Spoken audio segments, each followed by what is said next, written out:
K സുധാകരനെ KPCC അധ്യക്ഷ സ്ഥാനത്ത് നിന്നും മാറ്റും. പ്രവർത്തക സമിതി അംഗത്വം നൽകി അനുനയിപ്പിക്കാനാണ് ഹൈക്കമാൻഡ് നീക്കം. ആന്റോ ആന്റണിക്കാണ് സാധ്യത. സണ്ണി ജോസഫിന്റെ പേരാണ് സുധാകരൻ പറഞ്ഞത്. വിവരങ്ങളുമായി ഇപ്പോൾ വിഷ്ണു തലവൂർ ഞങ്ങളുടെ പ്രതിനിധി ചേരുകയാണ്. വിഷ്ണു, ഇന്നലെ തന്നെ ഖാർഗെ വിളിച്ച് സുധാകരനുമായി ഇതുമായി ബന്ധപ്പെട്ട കൂടിക്കാഴ്ച ഉണ്ടായിരുന്നു. ഇതുമായി ബന്ധപ്പെട്ട ചില കാര്യങ്ങൾ സുധാകരന് മുന്നിൽ വെച്ചു. എന്താണ് ഇനിയുള്ള നീക്കങ്ങൾ? ഏതർത്ഥത്തിലാണ് സുധാകരനെ അനുനയിപ്പിക്കാനുള്ള നീക്കം നടക്കുന്നത് അടക്കമുള്ള സമഗ്ര വിവരങ്ങളിലേക്ക് പോയാൽ.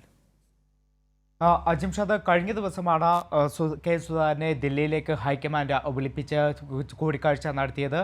കഴിഞ്ഞ ദിവസം മല്ലികാർജ്ജുൻ ഖാർഗെയുമായിട്ടുൾപ്പെടെ കെ സുധാകരൻ കൂടിക്കാഴ്ച നടത്തിയിരുന്നു. ഏകദേശം 45 മിനിറ്റോളം നീണ്ടുനിന്ന ആ ഒരു കൂടിക്കാഴ്ചയിൽ സംസ്ഥാന അധ്യക്ഷ പദവി ഒഴിയണമെന്ന വ്യക്തമായിട്ടുള്ള സന്ദേശം ഇപ്പോൾ ഹൈക്കമാൻഡ് കെ സുധാകരന് നൽകിയിട്ടുണ്ട്. അതോടൊപ്പം തന്നെ പല പേരുകൾ പുതിയ അധ്യക്ഷ സ്ഥാനത്തേക്ക് ഉയർന്നു വരുന്നുണ്ട്. തുടക്കത്തിൽ ബെന്നി ബെഹന്നാൻ്റെ പേര് ഉയർന്നു വന്നെങ്കിലും ഇപ്പോൾ അത്തരത്തിൽ സജീവമായി ബെന്നി ബെഹന്നാൻ്റെ പേര് പരിഗണനയിൽ ഇല്ല. പകരം സണ്ണി ജോസഫ്, ആന്റോ ആന്റണി, ഈ രണ്ട് പേരുകളാണ് ഇപ്പോൾ KPCC അധ്യക്ഷനായി പരിഗണിക്കുന്നവരുടെ പട്ടികയിൽ മുൻപന്തിയിൽ ഉള്ളത്.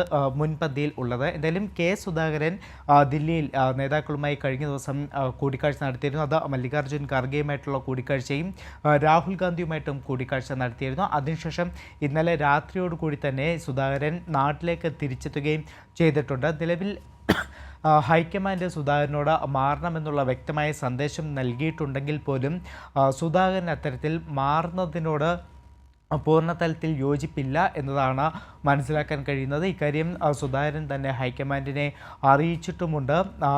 ഇത്തരത്തിൽ ഒഴിയുകയാണെങ്കിൽ മറ്റൊരു പദവി, പ്രവർത്തക സമിതിയിലെ അംഗത്വം അല്ലെങ്കിൽ ക്ഷണിതാവ് ഉൾപ്പെടെ പല അത്തരം പദവികൾ നൽകി സുധാകരനെ അനുനയിപ്പിക്കുക, അത്തരം നീക്കങ്ങൾ കൂടി ഇപ്പോൾ ഹൈക്കമാൻഡിൻ്റെ മുന്നിൽ സജീവ പരിഗണനയിൽ ഉണ്ട്. അജിംഷാദ്, തീർച്ചയായും. കാരണം ഈ വരാൻ പോകുന്ന നിലമ്പൂർ ഉപതെരഞ്ഞെടുപ്പ് പുതിയ അധ്യക്ഷന് കീഴിലാണ് നടത്തേണ്ടത് എന്നൊരാവശ്യമാണ് സുധാകരനെ എതിർക്കുന്ന പക്ഷം ഹൈക്കമാൻഡിന് മുന്നിലേക്ക് വെച്ചത്. സ്വാഭാവികമായും ഇത് ഹൈക്കമാൻഡ് അംഗീകരിക്കുന്നതിലേക്ക് പോകുന്നു. ഇന്നലെ ഖാർഗെയും രാഹുൽ ഗാന്ധിയും ഒക്കെയായുള്ള കൂടിക്കാഴ്ചകളിൽ കെ സുധാകരനോട് വ്യക്തമായ സൂചന നൽകി താങ്കളെ മാറ്റും എന്നതിനെ സംബന്ധിച്ച്.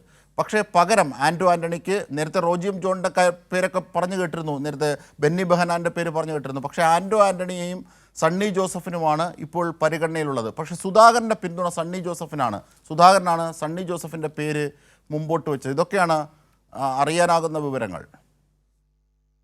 അജിംഷാദ്, തീർച്ചയായിട്ടും അത്തരത്തിൽ തന്നെയാണ്. കാരണം ഈ സുധാകര വിരുദ്ധപക്ഷം ശക്തമായി തന്നെ ആവശ്യപ്പെടുന്നത് നിലമ്പൂർ ഉപതെരഞ്ഞെടുപ്പ് വരുമ്പോൾ പുതിയ KPCC അധ്യക്ഷൻ്റെ കീഴിൽ തന്നെ തെരഞ്ഞെടുപ്പിലേക്ക് നേരിടണം എന്നതാണ് ഒരു പക്ഷം ശക്തമായി തന്നെ ഉയർത്തുന്ന വാദം. അതോടൊപ്പം തന്നെ സുധാകരനെ അധ്യക്ഷ സ്ഥാനത്ത് നിന്ന് മാറ്റണമെന്ന ആവശ്യവും ഏറെ നാളായി ഹൈക്കമാൻഡിൻ്റെ മുന്നിലുണ്ട്. എന്തായാലും അതെല്ലാം പരിഗണിച്ചുകൊണ്ട് തന്നെയാണ് കഴിഞ്ഞ ദിവസം ദില്ലിയിലേക്ക് സുധാകരനെ വിളിപ്പിക്കുകയും ഹൈക്കമാൻഡ് ഈ അധ്യക്ഷ സ്ഥാനത്ത് നിന്ന് മാറണമെന്ന വ്യക്തമായ സന്ദേശം സുധാകരന് നൽകുകയും ചെയ്തത്. പക്ഷേ അപ്പോൾ പോലും സുധാകരനെ പിണക്കി ഹൈക്കമാൻഡിന് മുന്നോട്ട് പോകാൻ കഴിയുകയില്ല. സുധാകരനെ അനുനയിപ്പിച്ചുകൊണ്ട് മാത്രമേ മുന്നോട്ട് പോകാൻ കഴിയുകയുള്ളൂ, പുതിയ അധ്യക്ഷനെ കൊണ്ടുവരാൻ കഴിയുകയുള്ളൂ. അപ്പോൾ അതുമായി ബന്ധപ്പെട്ട സമവായ ചർച്ചകൾ പൂർത്തിയാക്കി ഉടൻ തന്നെ ഒരു പുതിയ അധ്യക്ഷ പ്രഖ്യാപനത്തിലേക്ക് പോവുക എന്നതാണ് ഹൈക്കമാൻഡ് ഇപ്പോൾ നീക്കങ്ങൾ നടത്തുന്നത്. അതിൽ തന്നെ പ്രധാനമായിട്ടാണ്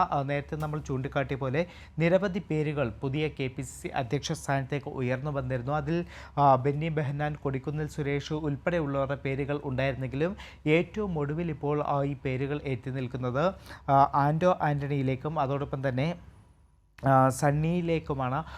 അതിൽ കെ സുധാകരൻ പിന്തുണ ആരുടെ ഭാഗത്തേക്ക് പോകും എന്നതും തീർച്ചയായും. അതായത് സണ്ണി ജോസഫിനെയാണ് ഒരുപക്ഷെ കെ സുധാകരൻ പിന്തുണയ്ക്കുന്നതെന്നാണ് കേൾക്കുന്നത്. അങ്ങനെയാണെങ്കിൽ അത് ഹൈക്കമാൻഡ് അംഗീകരിച്ചില്ല എന്നുണ്ടെങ്കിൽ ഏകപക്ഷീയമായൊരു തോൽവി ഒരുപക്ഷെ കെ സുധാകരൻ ഉണ്ടാകും. ഇത് VD സതീശ പക്ഷത്തിന് വല്ലാത്ത കരുത്തു നൽകും. അത് ഒരുപക്ഷെ അസ്വസ്ഥപ്പെടുത്തുന്ന കോൺഗ്രസിൻ്റെ ഉള്ളിലെ പല ചേരികളുമുണ്ട്. പ്രത്യേകിച്ച് സുധാകരനെ പിന്തുണച്ചുകൊണ്ട് നേരത്തെ നമുക്കറിയാം ചെന്നിത്തല അടക്കമുള്ളവർ രംഗത്തെത്തിയത്. അപ്പോൾ ഇങ്ങനെയൊക്കെയുള്ളൊരു പശ്ചാത്തലത്തിൽ സുധാകരനെ മാറ്റിയാൽ കൂടുതൽ സങ്കീർണമായ പ്രശ്നങ്ങളിലേക്ക് കോൺഗ്രസിൻ്റെ ആഭ്യന്തര രാഷ്ട്രീയം എടുത്തെറിയപ്പെടുമെന്ന കാര്യത്തിൽ വ്യക്തതയുണ്ട്. വിഷ്ണു തലവൂർ.